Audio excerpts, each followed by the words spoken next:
Olá, povo amado de Deus, paz e bem, esse é nosso encontro. O Evangelho de hoje ensina. Temos a graça e a alegria de estarmos mais uma vez reunidos aqui para poder meditar e refletir a santa palavra do Senhor. Nós fazemos isso diariamente porque nós queremos buscar compreender o que Deus quer de nós hoje. Então eu convido você agora a abrir aí a sua Bíblia para que nós possamos mergulhar no mistério da palavra do Senhor. Marcos capítulo 7, do versículo 14 até o versículo 23. Marcos 7, do versículo 14 até o versículo 23, que diz assim: Naquele tempo, Jesus chamou a multidão para perto de si e disse: Escutai todos e compreendei. O que torna impuro o homem não é o que entra nele, vindo de fora, mas o que sai do seu interior. Quem tem ouvidos para ouvir, ouça. Quando Jesus entrou em casa, longe da multidão, os discípulos lhe perguntaram sobre esta parábola. Jesus lhes disse: Será que nem vós compreendeis? Não entendeis que nada do que vem de fora e entra numa pessoa pode torná-la impura? Porque não entra em seu coração, mas em seu estômago, e vai para a fossa. Assim Jesus declarava que todos os alimentos eram puros. Ele disse: o que sai do homem, isto é o que torna impuro.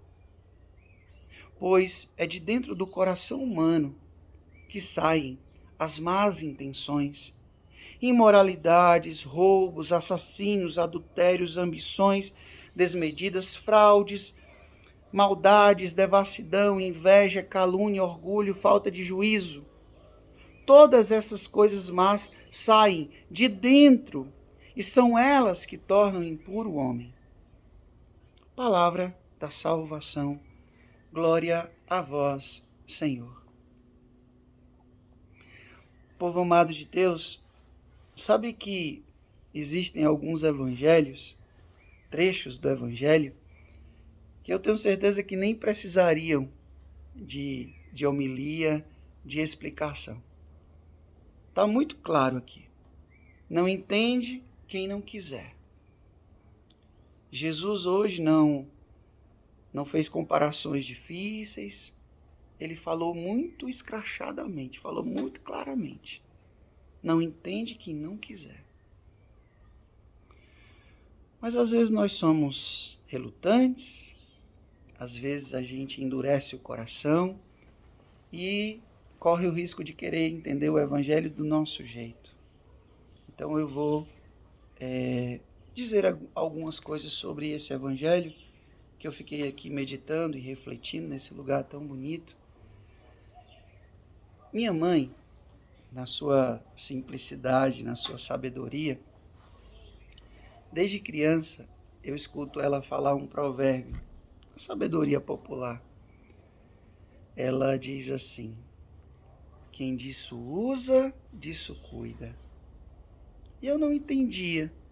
Depois eu comecei minha experiência com Deus, minha caminhada de fé, a pesquisar, a estudar. E a vida às vezes também bate na gente, a gente vai ficando encaliçado. E eu, como padre, também conheço os bastidores da humanidade, a gente vai compreendendo também do comportamento humano, das questões humanas. E eu concordo plenamente com a minha mãe, quando ela diz isso, né? Quem disso usa, disso cuida. O que ela quer dizer com isso? Os fariseus, eles estavam muito preocupados com essa coisa do puro e do impuro.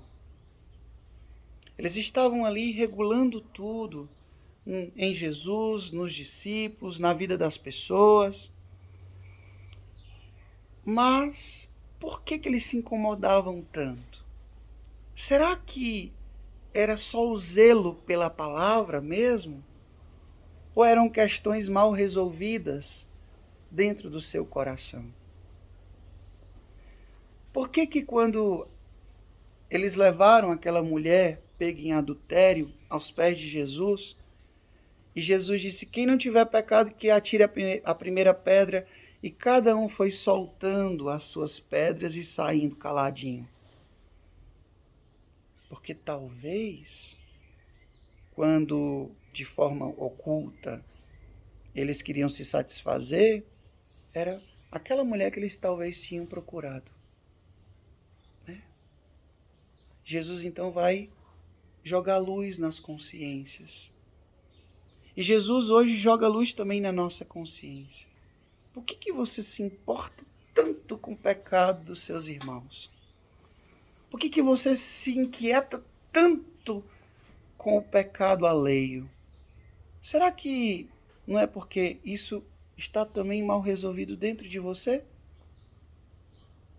Será que essa pessoa que fica o tempo todo falando de problemas nisso, problema naquilo, ai, porque isso é impuro, isso é impuro, isso é impuro, isso é... Será que é porque dentro do seu coração isso é o seu espinho e é mais fácil você evidenciar do outro do que o seu? Aquilo que a gente critica demais no outro, cuidado. Talvez você esteja falando mais de si do que do outro. Discurso moralista, legalista, rigorista. Talvez essas palavras tão rigorosas estejam escondendo questões mal resolvidas. Eu vou contar uma história para vocês que eu ouvi há alguns anos atrás de uma senhora muito santinha chamada Dona Carmita. Dona Carmita Overbeck. Ela é uma baiana, pregadora de retiro, uma mulher muito santinha. E eu lembro que não tive a graça de conhecê-la pessoalmente, mas já li seus livros e ouvi alguns áudios de um retiro que ela pregou. E ela dizia que uma vez ela foi pregar um retiro e no primeiro dia de retiro, uma freira veio conversar com ela e disse: Dona Carmita, roubaram a minha carteira. E o dinheiro da minha carteira.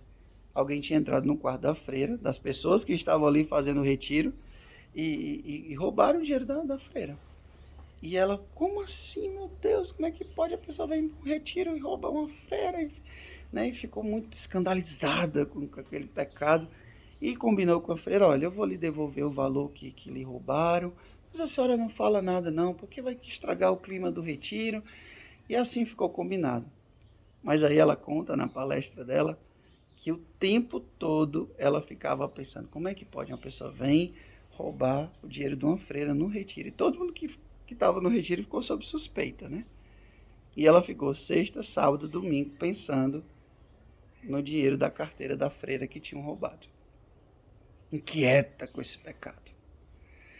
E aí, quando foi na segunda-feira, ela foi procurar o seu diretor espiritual, Dom Valfredo Tepe, muito indignada: Dom, como é que pode? Roubaram a carteira, o dinheiro da carteira de uma freira, como é que pode? Não sei o quê, muito inquieta e revoltada. E o Dom Tepe, né, um homem muito santo também, olhou para ela e disse: Carmita, você alguma vez na vida roubou dinheiro da carteira de uma freira? E disse que ela tomou um susto. Claro que não, Dom Tepe. Ele disse: é, por isso que você está tão escandalizada. Porque esse não é o seu pecado. E aí ela tomou aquele susto e aprendeu. Às vezes a gente se escandaliza demais com o pecado do outro, porque o pecado do outro não é o meu. O meu eu alivio, eu dou um jeitinho. Ah não, Deus perdoa. Mas quando é o pecado do outro, não, Deus vai castigar, vai lhe mandar para o inferno. Para o outro é o rigor. Para mim, a leveza, porque é o meu pecado. Não é porque eu não bebo, eu não fumo, eu não tenho vício da droga, que agora eu me sinta no direito de demonizar ou condenar um irmão, uma irmã que sofre disso. Não é porque eu não tenho o pecado do adultério que agora eu vou me sentir no direito de criticar quem tem. Porque eu tenho os meus pecados, eu tenho os meus espinhos na carne. E é contra esses que eu devo lutar. É exatamente esses que eu devo corrigir no meu dia a dia. Então, quando a gente se sentir no direito de ficar achando impureza em todo mundo, faz o seguinte, bota um espelho na sua face e veja que você tem as suas impurezas. Jesus está dizendo aqui no Evangelho, olha, não é do coração do outro, é do seu coração que sai toda essa maldade, toda essa impureza, todos esses sentimentos ruins não entram, saem da gente. A impureza vem de dentro do nosso coração. Então peçamos de fato a Deus que Ele venha curar o nosso coração. Que Ele venha purificar os nossos corações das nossas impurezas. Até porque no juízo final, quando nós estivermos diante de Deus, eu não vou prestar conta do pecado de ninguém, não. Eu vou prestar conta dos meus pecados. Os meus pecados. E se eu preciso mudar algo no mundo, algo na igreja, eu preciso começar a partir de mim. O Senhor esteja convosco, Ele está no meio de nós, que Deus Todo-Poderoso vos abençoe. Ele que é Pai, Filho, Espírito Santo, Deus dos deu céu, paz e bem. Se essas palavras que eu falei fez sentido para você, lhe ajudou a estar mais perto de Deus, você pode compartilhar com alguém, porque pode fazer sentido para ela também e ajudá-la também a estar mais perto de Deus. Então curta, comente, compartilhe esse vídeo e faça essa palavra alcançar mais e mais corações. Até amanhã, se Deus quiser.